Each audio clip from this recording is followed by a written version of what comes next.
ఇన్నటి వరకు రాజకీయాల్లో ఎన్నడూ లేనటువంటి రెడ్ బుక్ సంస్కృతి ఇది. కాబట్టి ఎవరైతే మాట్లాడతారో, ఎవరైతే కొంచెం గళం విప్పుతారో, ఎవరైతే ప్రభుత్వ వ్యతిరేక విధానాలని సూపర్ 6 అమలు కాలేదని ప్రశ్నిస్తారో వాళ్ళందరి మీద కేసులు నమోదు చేయాలనేటువంటి లక్ష్యంతో పనిచేస్తున్నారు. అందులో భాగంగా ఈ కేసులు కూడా నమోదయ్యాయి.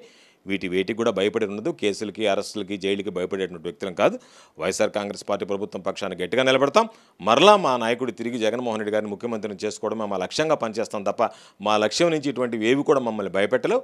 కాబట్టి మేము ఎక్కడికి పారిపోయేటువంటి పరిస్థితి లేదు. ఎక్కడ అందుబాటులో ఉన్నాం, మీడియాకు అందుబాటులో ఉన్నాం.